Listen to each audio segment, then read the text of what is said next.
আসসালামু আলাইকুম, আমন্ত্রণ জানাচ্ছি বাংলা ওয়ান টিভির প্রাইম টাইম নিউজে। সাথে আছি আমি মোহাম্মদ সোহাগ শিকদার। শুরুতেই জানাবো এসএনএস হোম লোন সংবাদ শিরোনাম। ইরান রক্ষায় দুর্ধর্ষ চেচেন যোদ্ধাদের রণহুঙ্কার, মার্কিন স্থল অভিযানের মুখে পাল্টে যাচ্ছে যুদ্ধের সমীকরণ। ইরানের কারাগারে মৃত্যুর মুখে 6 আমেরিকান, জিম্মি মুক্তি নিয়ে ট্রাম্পের উপর বাড়ছে পরিবারের চাপ। উত্তর কোরিয়ার হ্যাকারদের কবজায় মার্কিন সফটওয়্যার, লুট হচ্ছে বিলিয়ন ডলারের ক্রিপ্টোকারেন্সি।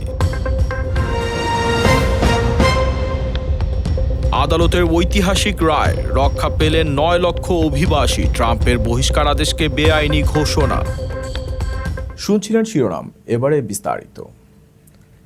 মধ্যপ্রাচ্যের যুদ্ধের দামামা, মার্কিন স্থল অভিযান ঠেকাতে ইরানে ঢুকছে দুর্ধর্ষ চেচেন বাহিনী। এই লড়াইকে জিহাদ হিসাবে ঘোষণা দিয়ে রণক্ষেত্রে নামছে কাদিরভ তোশির যোদ্ধারা। অন্যদিকে ইউক্রেনীয় বিশেষজ্ঞদের উপস্থিতিতে সংঘাত রূপ নিচ্ছে বৈশ্বিক প্রক্সি যুদ্ধে। বিশ্বে এখন উৎকণ্ঠা নিয়ে তাকিয়ে আছে শেষ পর্যন্ত কি এক মহাযুদ্ধের সূচনা হতে যাচ্ছে। জানুন পুরো বিশ্লেষণ আমাদের বিশেষ প্রতিবেদনে। মধ্যপ্রাচ্যের রণক্ষেত্রে এবার কি রাশিয়ার দুর্ধর্ষ চেচেন যোদ্ধারা? আমেরিকার সম্ভাব্য স্থল অভিযানের মুখে ইরানকে রক্ষায় বুক চিতিয়ে দাঁড়িয়েছে কাদিরভ বাহিনী। পরিস্থিতি কি তবে তৃতীয় বিশ্বযুদ্ধের দিকে মোড় নিচ্ছে? 28 ফেব্রুয়ারি ইরানের সর্বোচ্চ নেতা ও শীর্ষ সামরিক কর্মকর্তাদের হত্যাকাণ্ডের পর থেকেই জ্বলছে ইরান। গত কয়েক সপ্তাহ ধরে চলা বিরামহীন বিমান হামলার পর এবার স্থল অভিযানের ছক আঁকছে ওয়াশিংটন। আর ঠিক এই মুহূর্তেই ঘোষণা এলো চেচেন নেতা রমজান কাদিরভের পক্ষ থেকে। প্রেস টিভির রিপোর্ট অনুযায়ী দুর্ধর্ষ কাদিরভৎসি যোদ্ধারা ইরানে মোতায়েন হতে প্রস্তুত। তারা এই লড়াইকে দেখছে শুভ ও অশুভের যুদ্ধ হিসেবে। কাদিরভপন্থী এই যোদ্ধাদের মতে মার্কিন আগ্রাসনের বিরুদ্ধে লড়াই করা একটি জিহাদ। ইউক্রেন যুদ্ধের অভিজ্ঞতাকে এবার তারা কাজে লাগাতে চায় ইরানের মরুভূমিতে। অন্যদিকে যুদ্ধের সমীকরণ আরও জটিল করেছে ইউক্রেনের নাম। জাতিসংঘে ইরান অভিযোগ করেছে যে কিয়েভ শত শত বিশেষজ্ঞ পাঠিয়েছে যুক্তরাষ্ট্র ও ইসরায়েলকে সহায়তা করতে। ইরানের দাবি, কিয়েভ সরাসরি এই আগ্রাসনে অংশ নিচ্ছে, যা পরিস্থিতিকে ভয়াবহ প্রক্সি যুদ্ধের দিকে ঠেলে দিচ্ছে। একদিকে চেচেন যোদ্ধাদের রণহুঙ্কার, অন্যদিকে ইউক্রেনীয় বিশেষজ্ঞদের উপস্থিতি। সব মিলিয়ে মধ্যপ্রাচ্যের পরিস্থিতি এখন খাদের কিনারায়। বিশ্ব এখন উৎকণ্ঠা নিয়ে তাকিয়ে আছে, শেষ পর্যন্ত কি একটি মহাযুদ্ধের সূচনা হতে যাচ্ছে? ইরানের বিরুদ্ধে ট্রাম্পের সামরিক পরিকল্পনায় বড় বাধা হয়ে দাঁড়িয়েছে ইউরোপীয় মিত্ররা। ইতালি ও স্পেনের মতো দেশগুলো ঘাঁটি এবং আকাশসীমা ব্যবহারে সরাসরি নিষেধাজ্ঞা দিয়েছে।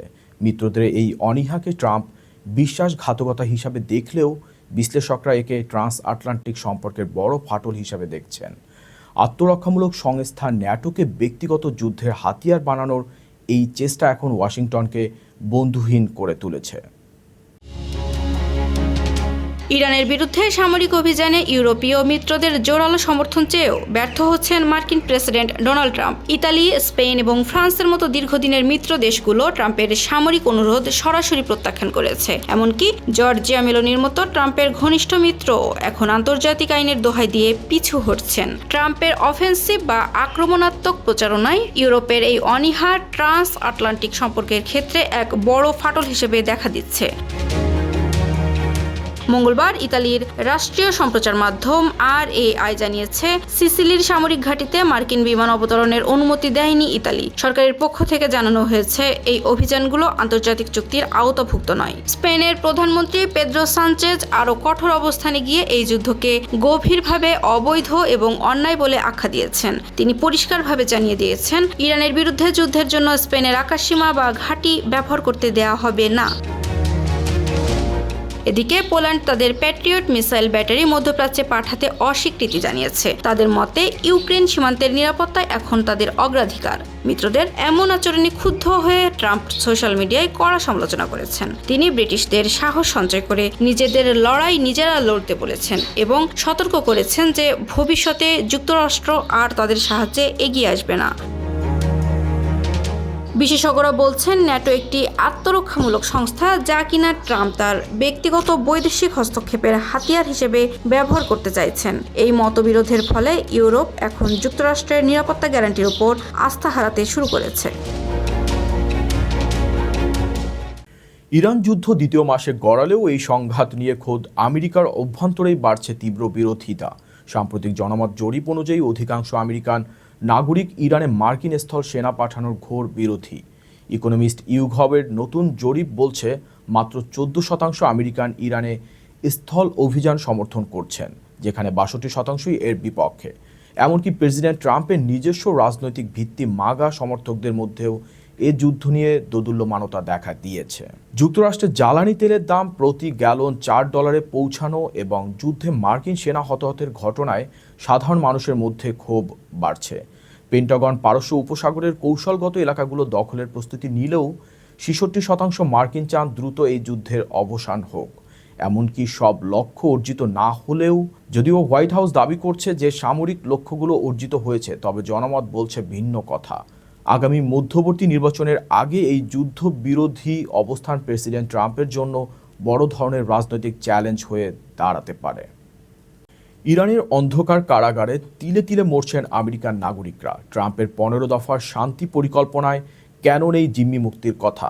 ক্যান্সারে আক্রান্ত কামরান হেকমতি কি ফিরতে পারবেন তার নিউ ইয়র্ক ঘরে? যুদ্ধের ডামাডোলে তেহরানের কারাগারে বন্দীদের জীবন এখন সুতোয় ঝুলছে। পর্দার আড়ালে সেই রুদ্ধশ্বাস, দর কষাকষি আর কান্নার ইতিহাস নিয়ে বিস্তারিত দেখুন আমাদের বিশেষ প্রতিবেদনে। মধ্যপ্রাচ্যে শান্তি ফেরাতে যুক্তরাষ্ট্রের 15 দফা পরিকল্পনায় কি তবে উপেক্ষিত থাকছেন ইরানে বন্দী আমেরিকানরা? নিউ ইয়র্কের বাসিন্দা কামরান হেকমতি সহ অন্তত 6 জন মার্কিন নাগরিকের মুক্তির বিষয়টি সর্বোচ্চ অগ্রাধিকার দিতে প্রেসিডেন্ট ডোনাল্ড ট্রাম্পের প্রতি জরুরি আহ্বান জানিয়েছে তাদের পরিবার। তেহরানের কুখ্যাত এভিন কারাগারে বন্দী এই নাগরিকদের জীবন এখন যুদ্ধের ডামাডোলে চরম ঝুঁকির মুখে। লং আইল্যান্ডের রেড নেক এলাকার বাসিন্দা কামরান হেকমতি পেশায় জুয়েলারি দোকানের মালিক। এই বৃদ্ধ গত 1 বছর ধরে ইরানের কারাগারে বন্দী। ক্যান্সারে আক্রান্ত হেকমতি তার পরিবারকে দেখতে ইরান গিয়ে দেশটির রোষানলে পড়েন। তার পরিবার এবং জিম্মি মুক্তি বিষয়ক সংগঠনগুলোর দাবি, যে কোনো রাজনৈতিক বা সামরিক চুক্তির আগে মানবিক দিকটা সামনে আনা উচিত। গাজা যুদ্ধের উদাহরণ টেনে তারা বলছেন, সেখানে জিম্মি মুক্তি ছিল যে কোনো সমঝোতার প্রথম ধাপ। মার্কিন স্টেট ডিপার্টমেন্ট কামরান হেকমতি এবং সাংবাদিক রেজা ওয়ালিজাদেরকে অন্যায়ভাবে বন্দী বা রাজনৈতিক জিম্মি হিসেবে ঘোষণা করেছে। তবে উদ্বেগের বিষয় হলো, সম্প্রতি হোয়াইট হাউসের পক্ষ থেকে তেহরানকে যে 15 দফা শান্তি প্রস্তাব দেওয়া হয়েছে, তাতে এই জিম্মিদের মুক্তির বিষয়টি সরাসরি উল্লেখ করা হয়নি। White house press secretary Caroline Leavitt জানিয়েছে, প্রেসিডেন্ট ডোনাল্ড ট্রাম্প বিদেশে বন্দী আমেরিকানদের বিষয়ে সচেতন এবং পর্দার আড়ালে আলোচনা চলছে। ট্রাম্প ইতিমধ্যেই 5 এপ্রিল পর্যন্ত ইরানের জ্বালানি স্থাপনায় হামলা বন্ধের একটি সময়সীমা দিয়েছেন, কিন্তু স্বজনদের সংখ্যা তেহরানে অব্যাহত সামরিক অভিযানের মাঝে কারাগারে থাকা এই অসুস্থ বন্দীদের চিকিৎসা ও নিরাপত্তা নিশ্চিত করা সম্ভব হচ্ছে না। পরিবারগুলোর আশঙ্কা, পর্দার আড়ালে আলোচনা চললেও যুদ্ধ পরিস্থিতির অবনতি হলে এই আমেরিকানদের জীবিত ফিরে পাওয়া কঠিন হয়ে পড়বে। আগামী 6 এপ্রিল পর্যন্ত বোমা হামলায় বিরতি দিলেও জিম্মি মুক্তি নিয়ে ইরান শেষ পর্যন্ত কি সিদ্ধান্ত নেয় তার উপর নির্ভর করছে অনেক কিছু। সফটওয়্যার আপডেটে ঘাপটি মেরে আছে উত্তর কোরিয়ার হ্যাকার। জনপ্রিয় এক্সিওস সফটওয়্যারে ভয়াবহ সাইবার হামলায় বিপাকে যুক্তরাষ্ট্রের হাজার হাজার কোম্পানি। কয়েক ঘন্টায় $1 বিলিয়ন ক্রিপ্টোকারেন্সি হাতিয়ে নেওয়ার এই ডিজিটাল ডাকাতির অর্থ সরাসরি যাচ্ছে পিয়ংইয়ংয়ের মিসাইল প্রোগ্রামে। বিশেষজ্ঞদের মতে, বিশেষ করে এআই নির্ভর অটো আপডেট ব্যবহারকারী প্রতিষ্ঠানগুলো সবচেয়ে বেশি ঝুঁকিতে রয়েছে, যার প্রকৃত ক্ষয়ক্ষতি নিরূপণে কয়েক মাস সময় লাগতে পারে। যুক্তরাষ্ট্রের কয়েক হাজার কোম্পানির ব্যবহৃত একটি জনপ্রিয় সফটওয়্যারে বড় ধরনের সাইবার হামলা চালিয়েছে উত্তর কোরিয়ার হ্যাকাররা। মঙ্গলবার নিরাপত্তা বিশেষজ্ঞরা জানিয়েছেন, এই সাপ্লাই চেইন হামলার মাধ্যমে হ্যাকাররা কয়েক ঘন্টা সফটওয়্যারটির নিয়ন্ত্রণ নিজেদের কাছে রেখেছিল। ধারণা করা হচ্ছে, এই চুরির মাধ্যমে সংগৃহীত তথ্য ব্যবহার করে পিয়ংইয়ং বড় অঙ্কের ক্রিপ্টোকারেন্সি হাতিয়ে নেওয়ার পরিকল্পনা করছে, যা তাদের পারমাণবিক ও মিসাইল প্রোগ্রামে ব্যবহার করা হতে পারে। গুগলের মালিকানাধীন সাইবার ইন্টেলিজেন্স ফার্ম ম্যান্ডিয়েন্ট জানিয়েছে, মঙ্গলবার সকালে প্রায় 3 ঘন্টা ধরে হ্যাকাররা এক্সিওস নামে একটি ওপেন সোর্স সফটওয়্যারের নিয়ন্ত্রণ নিয়ে নেয়। এই সময়ের মধ্যে যারা সফটওয়্যারটি আপডেট বা ডাউনলোড করেছেন তাদের ডিভাইসে ম্যালওয়্যার ছড়িয়ে পড়েছে। স্বাস্থ্যসেবা থেকে শুরু করে অর্থলগ্নিকারী প্রতিষ্ঠান সব খাতের কোম্পানিগুলোই তাদের ওয়েবসাইট ব্যবস্থাপনায় এই সফটওয়্যারটি ব্যবহার করে। নিরাপত্তা গবেষকদের মতে এটি একটি সুপরিকল্পিত হামলা। উত্তর কোরিয়া গত কয়েক বছরে ব্যাংক এবং ক্রিপ্টোকারেন্সি প্রতিষ্ঠান থেকে বিলিয়ন বিলিয়ন ডলার চুরি করেছে। হোয়াইট হাউসের এক প্রতিবেদন অনুযায়ী দেশটির মিসাইল প্রোগ্রামের প্রায় অর্ধেক অর্থই আসে এই ধরনের ডিজিটাল ডাকাতি থেকে। গত বছরই তারা একক একটি হামলায় 1.5 বিলিয়ন ডলার সমমূল্যের ক্রিপ্টোকারেন্সি চুরি করেছিল। বিশেষজ্ঞরা বলছেন এই হামলার ক্ষয়ক্ষতি নিরূপণ করতে কয়েক মাস সময় লেগে যেতে পারে, বিশেষ করে যেসব প্রতিষ্ঠান এআই ব্যবহার করে স্বয়ংক্রিয়ভাবে সফটওয়্যার আপডেট করে তারা সবচেয়ে বেশি ঝুঁকির মুখে রয়েছে। উত্তর কোরিয়ার এই ক্রমবর্ধমান সাইবার হুমকি এখন বৈশ্বিক অর্থনীতির জন্য বড় দুশ্চিন্তার কারণ হয়ে দাঁড়িয়েছে। 9 লক্ষ অভিবাসী পরিবারের অনিশ্চিত জীবনে এক বিশাল স্বস্তি ফিরিয়ে দিল বোস্টনের ফেডারেল আদালত। গণহারে ইমেল পাঠিয়ে মানবিক আশ্রয় বা প্যারোল বাতিলের ট্রাম্পীয় সিদ্ধান্তকে বেআইনি আখ্যা দিয়েছেন বিচারক অ্যালিসন বারোজ। আদালতের এই ঐতিহাসিক রায়ে ভেনেজুয়েলা ও হাইতির মতো দেশ থেকে আসা হাজার হাজার মানুষ আপাতত আমেরিকায় থাকা এবং কাজ করার আইনি নিশ্চয়তা ফিরে পেলেন, যা এই সংকটে এক নতুন মাত্রা যোগ করল।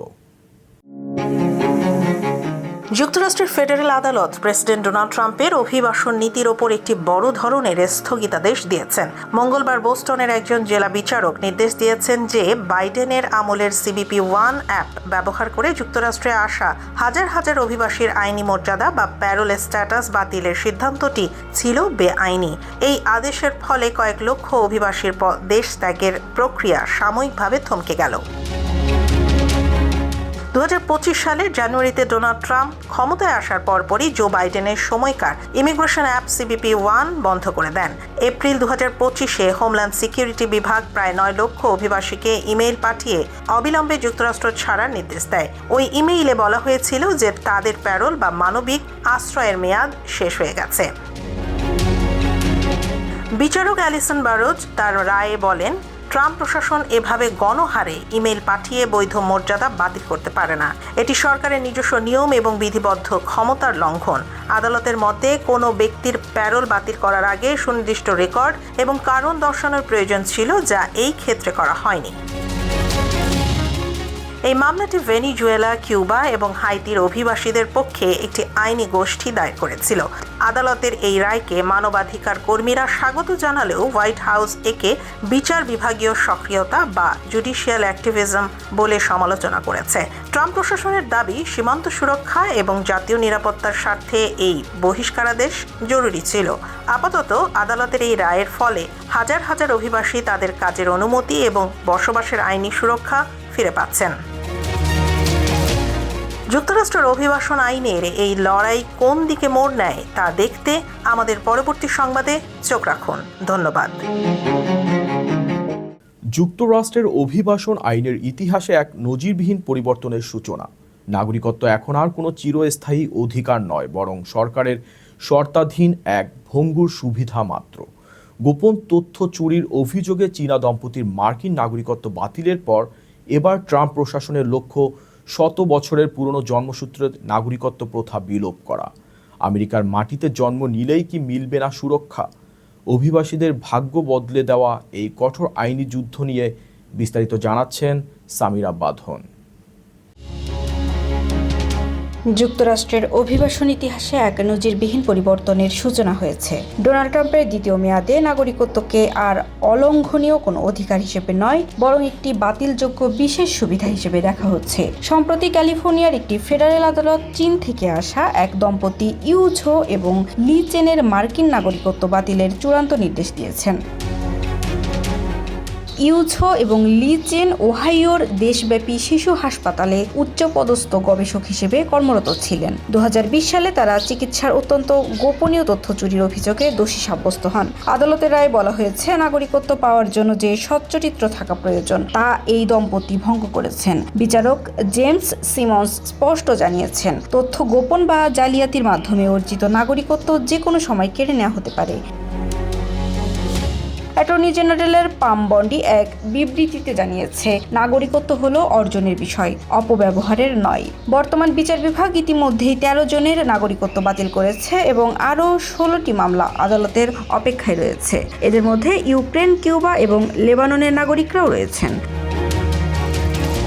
ট্রাম্প প্রশাসনের লক্ষ্য হল প্রতি মাসে লক্ষ লক্ষ সন্দেহভাজন নাগরিকত্ব জালিয়াতির মামলা খতিয়ে দেখা। এই বিতর্কের রেশ এখন পৌঁছেছে দেশটির সর্বোচ্চ আদালত পর্যন্ত। ট্রাম্প প্রশাসন সুপ্রিম কোর্টকে অনুরোধ করেছে 14তম সংশোধনীর অধীনে থাকা জন্মসূত্রে নাগরিকত্ব প্রথা বাতিল করার জন্য। যদি এটি সফল হয়, তবে যুক্তরাষ্ট্রে জন্ম নিলেই যে কেউ স্বয়ংক্রিয়ভাবে নাগরিকত্ব পাবেন না, যা গত 100 বছরের বেশি সময় ধরে চলে আসা আমেরিকান আইনি কাঠামোর মূলে কুঠারাঘাত করবে। চীনের এই দম্পতির নাগরিকত্ব বাতিলের ঘটনাটি কেবল একটি বিচ্ছিন্ন অপরাধের শাস্তি নয়, বরং এটি অভিবাসীদের প্রতি বর্তমান সরকারের এক কঠোর সতর্কবার্তা। আমেরিকার মাটিতে দাঁড়িয়ে এখন নাগরিকত্ব আর স্থায়ী কোনো নিশ্চয়তা নয়, বরং সরকারের সন্তুষ্টির ওপর নির্ভরশীল এক ভঙ্গুর সুবিধা মাত্র। এই ছিল Bangla one TV prime time নিউজে। পরবর্তী প্রাইম টাইম নিউজ দেখার আমন্ত্রণ জানিয়ে বিদায় নিচ্ছি এখানেই। এতক্ষণ সাথে থাকার জন্য ধন্যবাদ।